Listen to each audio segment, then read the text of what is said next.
My name is Nick Norby, and I'm the host of History Up in Smoke, cigar chat of classical icons where I discuss individuals from all epochs of history. In this particular installment, I'm going to be talking about and discussing perhaps the greatest military general in all of human history, Hannibal of Carthage, who, during the Second Punic War against Rome, almost single-handedly decimated the entirety of the Roman army. And had he gone further and overtaken Italy, he would have changed and altered the trajectory of human history as we know it. But before we talk about Hannibal any further, let's go grab a cigar.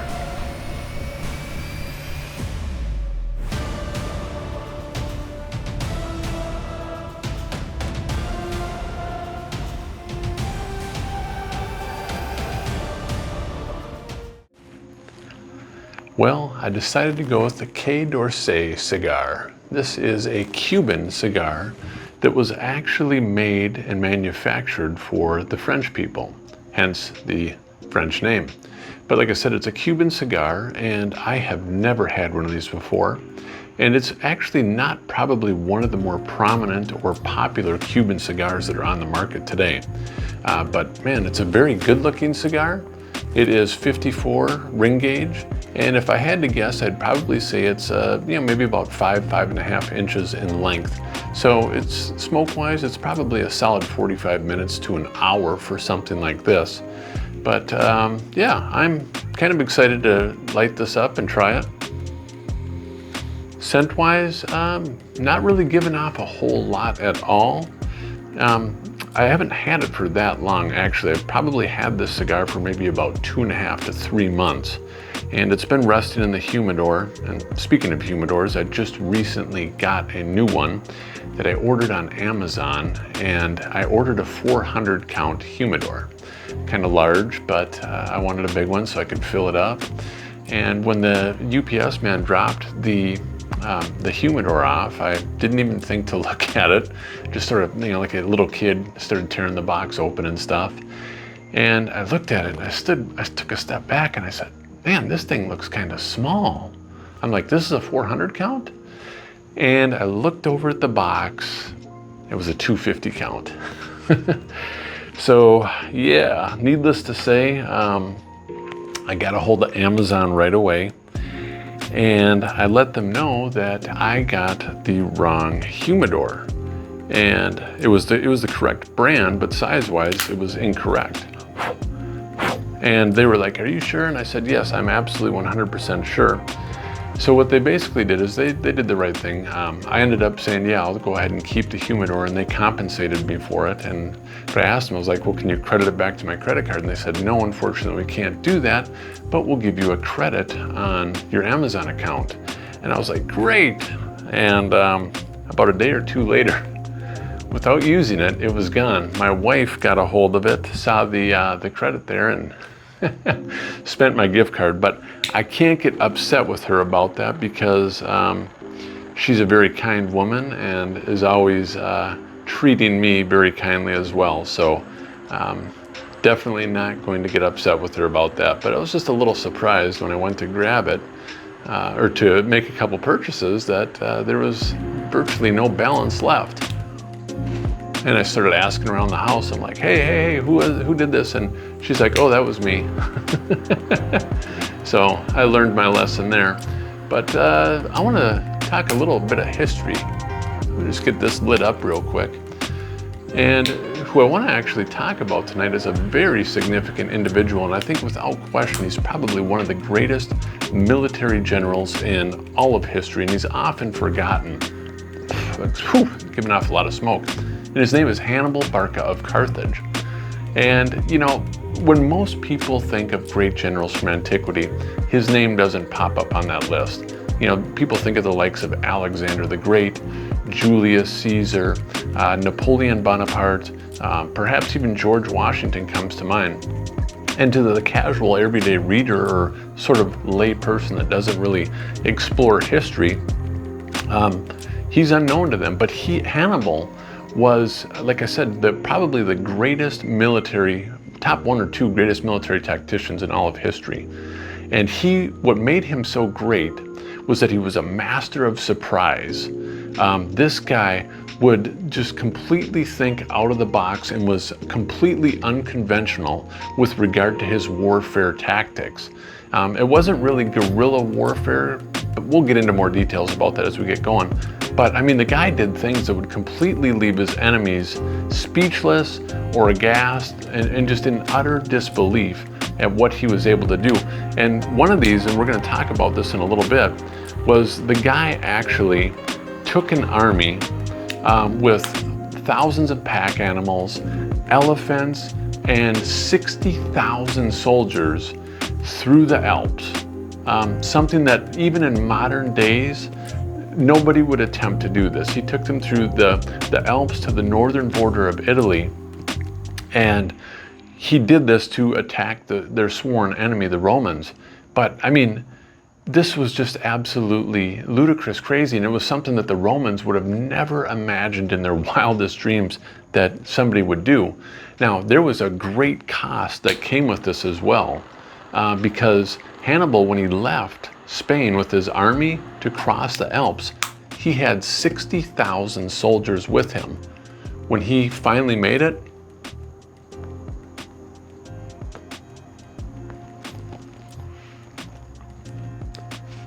that's good. When he made it across to northern Italy, he had 26,000 soldiers left. So he lost a lot of people, but for Hannibal, the risk was worth the reward. And I'm going to tell you something that few people throughout human history have possessed the military qualities and ambition that Hannibal enjoyed. You know, the Greeks called it philotomia, and in English we say ambition, but in Greek it has a much more rich meaning, and that means the love of honor. And that is something that Hannibal had. Hannibal, for him, honor meant everything, and it was his sole desire, and he wanted nothing more than to really blot out the Carthaginians' arch enemies, the Romans, and he wanted to just knock them out of the annals of history. In fact, he nearly did that. Hannibal and his army, while they were completely outnumbered, they consistently ran circles around the Romans and crushed them in virtually every single battle. In fact, his greatest battle, the Battle of the Quai, that took place in southern Italy, and we're going to talk about that later on, Hannibal recorded one of the greatest, well, not one of the greatest, he recorded the greatest victory in the annals of military history. His army, being vastly outnumbered, took out over 50,000 Roman soldiers. And it was a costly battle for the Romans. But Hannibal, he was on the cusp of greatness at that point. And he made one strategic error that completely cost him everything. Hence, we can't call him Hannibal the Great. I'm going to enjoy a little bit of this, and when I come back, we're going to talk about Hannibal.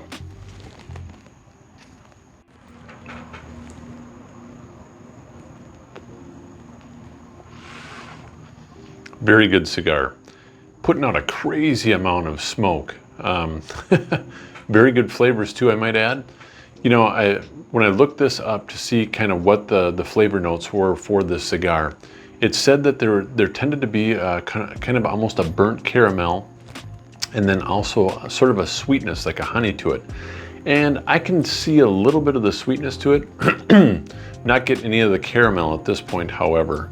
But the only complaint I would have about this cigar thus far, and this is very weird for a Cuban, but this thing has such a loose draw, it's incredible. I mean, you barely pull on it, and it's just putting off all sorts of smoke. So anyways, getting back to Hannibal. Who was Hannibal? Well, Hannibal was born in the year 247 BC in North Africa in Carthage. His father, his name was Hamilcar.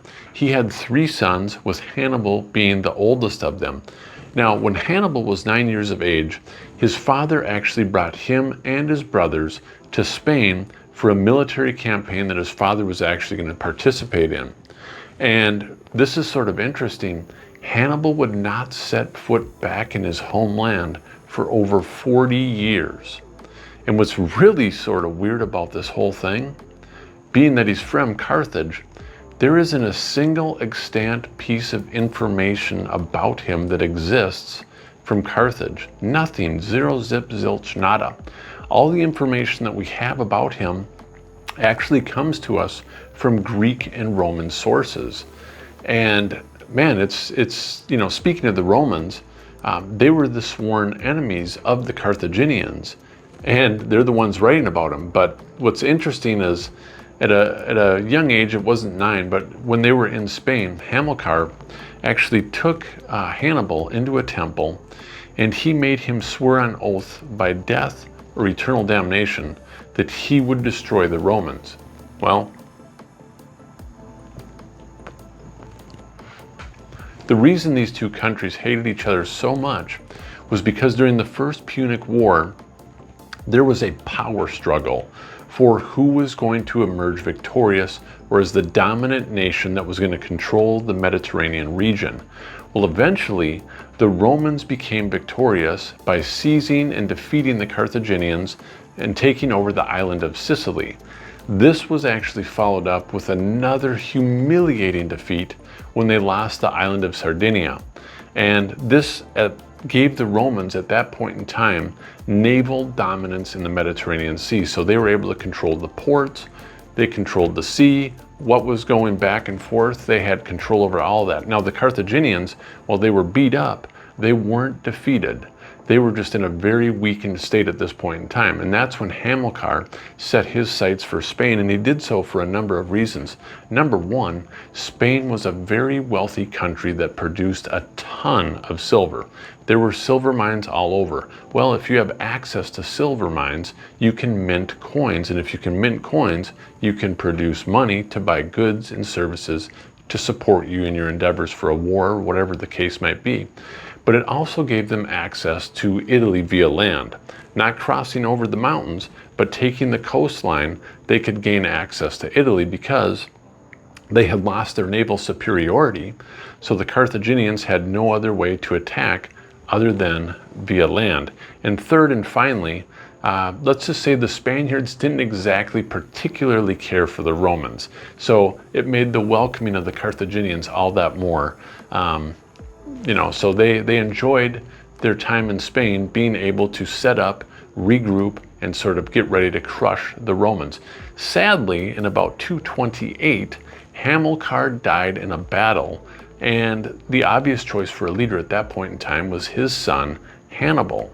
And it was Hannibal who was going to go on the offensive against the Romans and attack them. But the question became, how? How was he going to attack the Romans? Well, geographically, like I said, if he wanted to pose any type of attack, it was going to be difficult because the seaports were sealed off, they were controlled by Rome, so any type of amphibious assault was going to be next to impossible.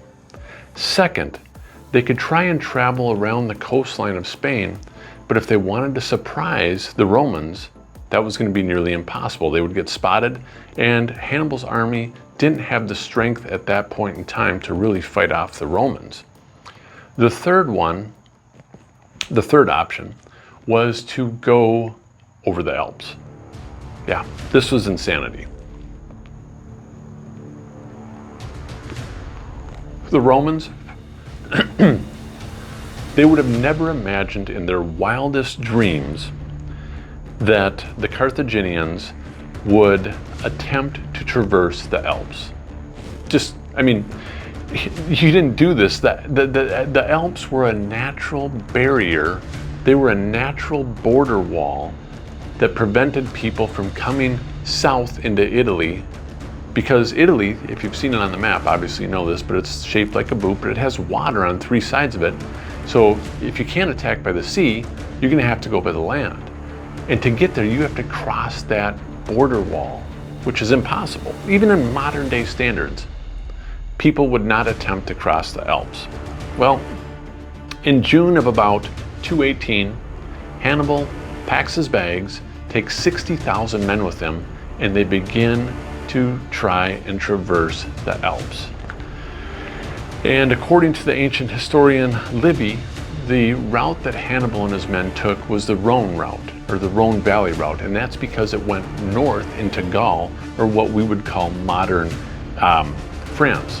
That's where he took his men, and he did that to stay again off of the coastline, so as to not be seen and blow his cover so that the Romans knew that he was up to. Now the Romans, they, like I said, they would have never believed that he was going to try and traverse the Alps. So what they did is they sent out 2 legions, one to Spain and the other to North Africa. They did this because they thought that they would engage and confront Hannibal in one of these locations. Well, Hannibal wasn't at either spots. And I gotta tell you, when him and his troops approached the base of the Alps, they had to have just been thinking to themselves, what are we doing? We're crazy. Because if you look at the Alps, it's just not something that you would ever want to try and cross. And he had thousands of pack animals with him. He even had war elephants that were with him as well. We don't know the exact amount of elephants that he had brought with him, but these were attack elephants. I know elephants are such nice animals, but we'll talk about how Hannibal was able to make them really mad so they would attack as we get going a little bit further.